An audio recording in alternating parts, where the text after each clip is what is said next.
Welcome to Spotlight Chronicles. And welcome to a deep dive. Today, we're pulling back the curtain on a place that's pretty much synonymous with entertainment worldwide, Hollywood. Yeah, it's this iconic name, isn't it? We're going to dive into its history using an article called The History of Hollywood, the Film Industry Exposed, as our guide. It's quite a story. It really is. Our mission today is to unpack that story for you right now. You look at the key moments, the huge tech shifts, the cultural impact, basically how we got from the earliest flickering images to, well, the Hollywood we think of today. Right, from those very first visual tricks all the way to streaming movies on your phone. It's a massive arc. Okay, so let's start right at the very beginning, like before movies were even a thing. The source mentions the late 1800s and these motion toys, thaumatropes, zoetropes. What were they? Well, they were fascinating little gadgets. The core idea wasn't storytelling yet. It was purely about creating the illusion of movement. Just a trick, basic. Exactly. A visual trick using how our eyes perceive quick sequences of images. A novelty, really. But, that simple impulse, that fascination with making pictures move, that's where it all started. And the source points to a specific moment, 1872, Edward Muybridge and a horse. This is often called the first movie. But it wasn't for entertainment, was it? No, not at all. It was actually kind of a scientific experiment. Muybridge was hired by Leland Stanford, a wealthy industrialist. Stanford, like the university. The very same. He wanted to settle a bet. Does a galloping horse ever lift all four hooves off the ground simultaneously?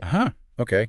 So how did Muybridge figure that out? He set up 12 cameras along a racetrack, timed to take photos one after another as the horse ran past. And the pictures proved it. Yes, all four hooves do leave the ground. Wow. But the key thing was it showed you could break down motion, capture it sequentially, even if it was just for a bet. So you've got the concept, but you need the right stuff to record it easily. The source mentions 1885 George Eastman and William H. Walker. Right. This was crucial. They invented flexible film. Before that, photographers were using heavy, awkward glass plates. Not exactly practical for hundreds of pictures. Not at all. Film made it possible to capture long sequences of images relatively easily. It was the material breakthrough needed for what came next. And what came next involved the Lumiere brothers in France. Right? Yeah. Their cinematography. Yes, that was a huge step.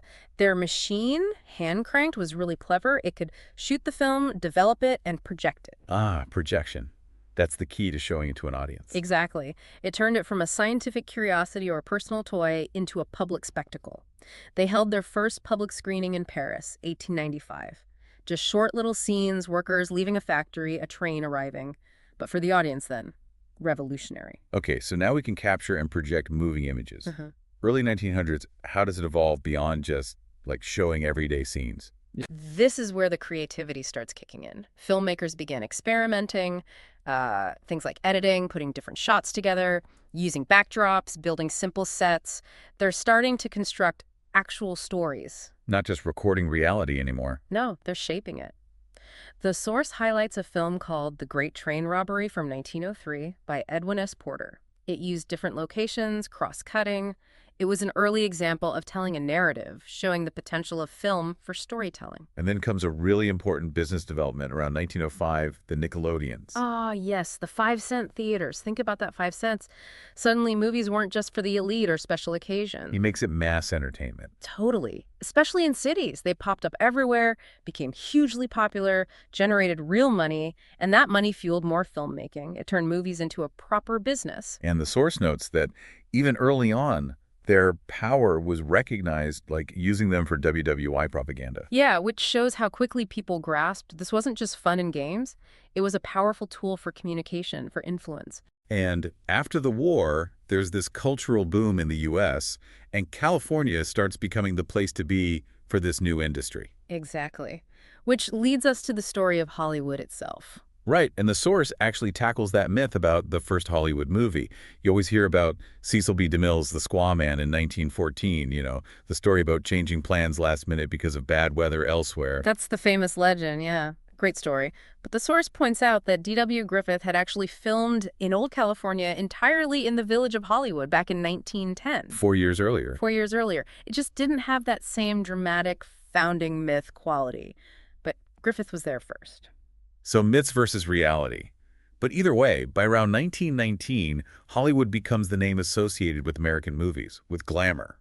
It becomes the face of American cinema, and this is also when you start seeing the rise of the true movie star. People like Charlie Chaplin become global figures. Okay, let's jump to the 1920s. The source calls this a real flourishing period, hundreds of movies a year now. Yeah, the industry really hit its stride. Hollywood itself becomes this almost mythical place, known for luxury, leisure, and the source mentions a growing party scene. And specific roles become much more defined, right? Huh. Directors and stars. Absolutely. Directors start getting known for their personal styles. You could recognize a distinct touch. And the stars, well, they became icons. Fueled by studio publicity, changing tastes. It's the birth of modern celebrity culture, really. And the big studios start forming. Warner Brothers in 1923 is mentioned as the first major one. A huge moment. The Warner Brothers Incorporating really laid the groundwork for the studio system that would dominate for decades. And that system hits its peak in the 1930s, the Golden Age. This source gives this amazing statistic. 65% of the U.S. population went to the movies every week. Incredible saturation, isn't it? Just imagine. And during this golden age comes maybe the biggest technological shift since film itself. Sound. Ah, the talkies. Yeah. The Jazz Singer, 1927. That's the one usually credited. Not the absolute first film with sound, but the first feature with synchronized dialogue that was a massive hit. It forced the whole industry to change. And it wasn't just about hearing actors talk, was it? It changed the kinds of stories you could tell. Completely. Sound-enabled new genres, transformed old ones, musicals, obviously. But think about action films, horror films using sound for suspense, comedies with witty dialogue, documentaries with narration. It added a whole new dimension. And you get these legendary figures emerging, Laurence Olivier, Shirley Temple, directors like John Ford, icons of that era. Definitely. And the source makes an interesting point about sound's immediate significance beyond entertainment, its potential use in World War II. Oh, so? Well, audio tracks meant movies could carry spoken messages directly, propaganda, newsreels with commentary. It dramatically increased the medium's power to influence mass audiences, which would become very important very soon. So moving into the 1940s, WWII is obviously the dominant event. The source says the early 40s were tough initially, after Pearl Harbor. Understandably, a shock to the system. But the industry actually bounced back pretty quickly. What helped? Well, partly continued tech improvements, better special effects, better sound recording, and importantly, the increasing use of color film. Ah, Technicolor.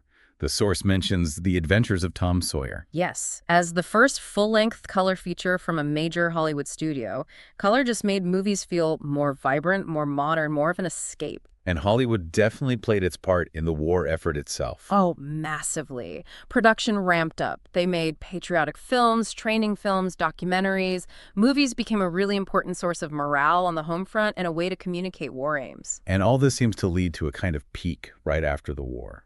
1946, all-time high for attendance and profits. A real zenith, the absolute peak of the classic studio system and the traditional movie-going habit. But, trouble was brewing. Here comes the 1950s and television. The big one, the ultimate disruptor, you could say.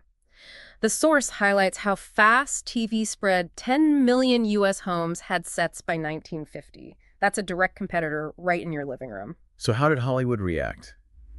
Panic? There was definitely panic. Attendance dropped sharply. Studios lost money. Their audience was staying home. So they had to adapt. Oh.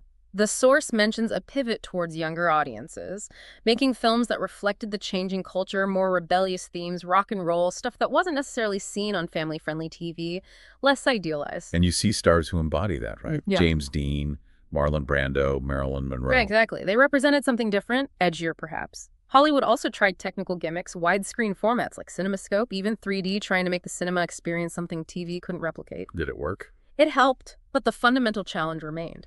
Ultimately, the source points out, Hollywood's biggest adaptation was, well, getting into the television business themselves. Making films for TV, producing TV series. Can't beat them, join them. That feels like a pattern starting. New tech disrupts, industry adapts. So the 60s arrive, more social change, Vietnam, civil rights. Does that show up on screen? Yes, definitely. Themes exploring social change, but also fun, fashion, rock and roll continuing. But the source notes a real production dip. 1963 was apparently the slowest year for film releases since the 1920s. TV was still pulling audiences away. So studios are still struggling financially.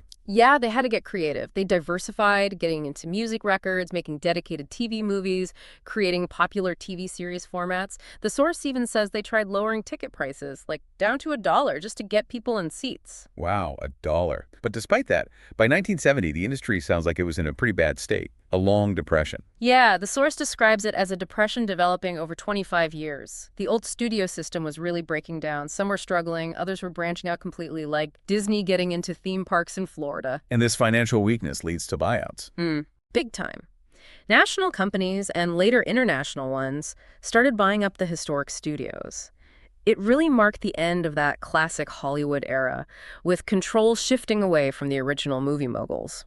But just when it sounds like it's all doom and gloom, the 70s bring a surprising burst of creativity. Kind of amazing, isn't it? Yeah, the source talks about changes allowing filmmakers more freedom, less restriction on language, violence, adult themes. Plus, the influence of the counterculture pushed Hollywood to take more risks on new, often younger, directors. The new Hollywood era. Exactly. Often characterized by high-action films appealing to younger audiences and, crucially, using new special effects technology. And this actually works financially. Oh, yeah. Think Jaws in '75, then Star Wars a couple of years later. These weren't just hits, they were phenomena. They redefined the blockbuster, becoming the highest-grossing films ever at that time. A huge turnaround. And then, just as theaters were booming again, another tech disruption arrives. Home video. Right on cue.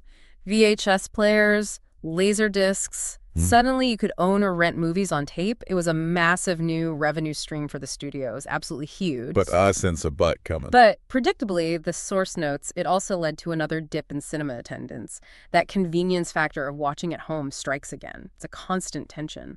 Okay, on to the 80s. The source suggests a shift here, maybe less creative risk, more focus on marketability. Yeah, that's the picture it paints. A move towards homogenization, perhaps. Films that were maybe more generic, formulaic. The source calls it the rise of the high concept film. My concept, what's that? Basically, a movie idea you can explain really simply, like in 25 words or less, easy to grasp, easy to market, aimed at a broad audience. Makes sense from a business perspective, maybe? Perhaps. The focus seemed to be less on experimentation and more on leveraging those ever-improving special effects. Spectacle was key. But financially, things were still tricky. Rising costs. Very much so. Production costs kept climbing, partly due to those effects and also star salaries. The source talks about overblown stardom, driving costs way up. Ticket prices weren't necessarily keeping pace. And this financial pressure continued the trend of studios being bought out. Yes, and increasingly by international companies. Big global businesses took financial control. Sony buying Columbia, News Corp buying Fox. This really cemented the shift away from the old Hollywood structure. And to save money, more productions started moving overseas. So we enter the 90s. The source mentions an economic downturn impacting the box office, but attendance was up. How does that work? The rise of the multiplex, those big Cineplex theaters, often in suburbs with lots of screens, they made going to the movies easier, more convenient. Even if the revenue per film or per screen was maybe different, more options meant more visits overall. And the appeal was still largely special effects. Seems so. The source mentions big-budget films using effects, often for quite violent scenes, like in Braveheart. Spectacle still sold tickets. But behind the scenes, studio execs must have been under huge pressure. Immense pressure, massive budgets, star demands, agency power, advertising costs, even threats of crew strikes. Making a hit was crucial, but incredibly expensive and risky. And home video, still a big player. Absolutely critical. VCRs were everywhere. The source notes that rental profits were actually higher than box office ticket sales for studios at this point. Home viewing was propping things up financially. But tech never stands still. What's next after VHS? Well, first came CD-ROMs in '92, which kind of paved the way. But the big one was the DVD, arriving around 1997. DVDs felt like a leap. Better quality, extras. Totally. Better picture, digital sound, interactive menus, bonus features. It made VHS tapes look ancient pretty quickly. Another format shift, another change in how we consume movies at home. Which brings us pretty much to the 2000s. The digital age arrives in full force. And the source describes this period as one of just incredibly rapid technological change. Beyond DVDs, we got Blu-ray for even higher definition. IMAX theaters becoming more common. Yeah, pushing the quality of the viewing experience, both at home and in the cinema. But the absolute biggest disruptor of this era, according to the source, streaming. Services like Netflix. Changed everything. again. Completely. No more physical media needed, no waiting for rentals, access to huge libraries instantly on your phone, tablet, computer, TV, anywhere with internet. It's a fundamental shift in distribution and consumption. So looking back at this whole journey the source lays out, Yeah. it's really something. From those simple motion toys, To Muybridge's horse, the Lumiere's projector, the Nickelodeons creating a business. the rise and fall of the studio system, the revolution of sound, the golden age. Then the shock of TV, adapting to home video formats like VHS and DVD, the blockbuster era, global conglomerates taking over. And finally landing in this age of digital streaming everywhere. Wow. It really is a history of constant change, isn't it? Innovation, disruption, adaptation, financial struggle, cultural reflection. Yeah. It just never stops evolving. It really makes you wonder, as the source suggests at the end, what's next? We've gone from capturing a horse on film to watching thousands of movies on a phone. What innovations are still to come? How will storytelling change? How will we watch things in 10, 20 years? If this history teaches us anything, it's that the industry will likely look very different again very soon. Change seems to be the only constant. A fascinating thought to end on. It's certainly very interesting to see. Indeed it will. See you next time on Spotlight Chronicles.